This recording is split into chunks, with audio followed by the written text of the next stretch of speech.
आपके पास जो है उसके लिए हमारे जैसे लोग सपना देखते हैं। हमारे पास जो है वो भी किसी के लिए सपना है। इच्छाएं तो कभी खत्म नहीं होती, तो इच्छाओं की वजह से हम अपनी खुशियां क्यों खत्म करें? राखी ने अपनी मालकिन सोम्या को कहा। सोम्या और उसके पति हरीश के बीच कुछ दिनों से झगड़ा चल रहा था।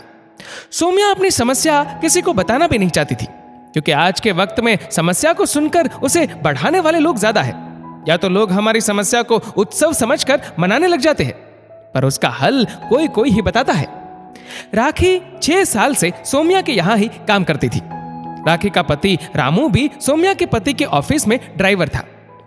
राखी अपने काम से काम रखती थी और कभी कभार जब सोम्या को देर हो जाती तो बच्चों के पास भी रुक जाती थी। उसने कभी बच्चों के पास रहने का कोई एक्स्ट्रा पैसा नहीं मांगा सोम्या से। सोम्या भी जो भी अपने बच्चों के लिए खाने पीने के लिए मंगवाती, जाते वक्त राखी के बच्चों के लिए भी जरूर भेजती थी। लॉकडाउन के बाद हालात वैसे ही बिगड़ गए। जिन लोगों को लॉकडाउन की वजह से थोड़ा सुकून मिला था, अब काम धंधे महंगाई की चिंता ने सारे सुकून को तबाह कर दिया था। सोम्या बैंक में कर्मचारी थी। वो अब भी घर से अधिकतर काम कर रही थी। हरीश के भी ऑफिस में काम काफी कम हो गया था। सोम्या चाहती थी कि वो भी अब बैंक की नौकरी छोड़ कोई अपना छोटा सा स्कूल ही शुरू कर ले, ताकि बच्चों को भी वक्त दे पाए। पर हरीश ने कहा, अभी मेरी आर्थिक स्थिति ठीक नहीं है, तो अभी तुम जॉब मत छोड़ो। सोम्या के ऑफिस के साथी ने नौकरी छोड़ अपना बुटीक खोल लिया था और काफी तरक्की कर ली थी इस लॉकडाउन के बाद शादियों के सीजन में। सोम्या को हर वक्त बस यही तनाव रहता कि ये परिस्थितियां कब सुधरेगी। एक दिन सोम्या और हरीश के बीच झगड़ा बढ़ गया और हरीश बिना नाश्ता किए ही घर से चला गया। सोम्या को भी गुस्सा आया और उसने भी खाना नहीं खाया। सोम्या बहुत टूटा हुआ महसूस कर रही थी। सोचते सोचते उसकी आंखों में आंसू आ गए।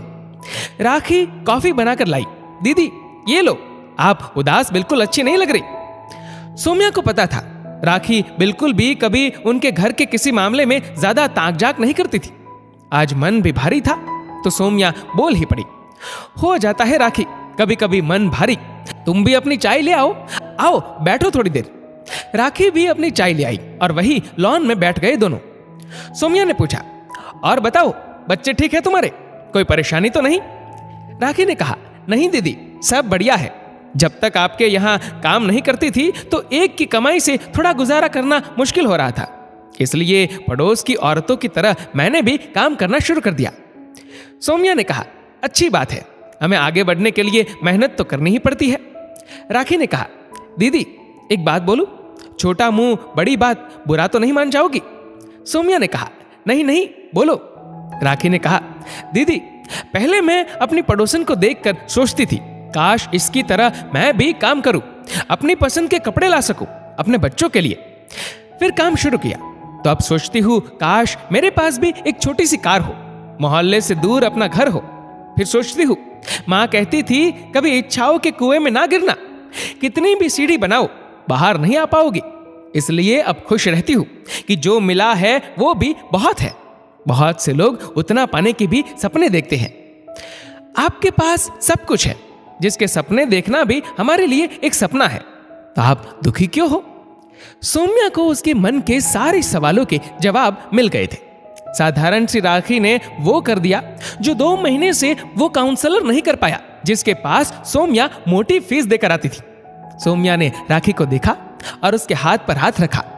राखी डर गई कि आज पहली बार तो कोई बात की थी, अब तो दीदी मुझे धक्के मारकर बाहर निकाल देगी।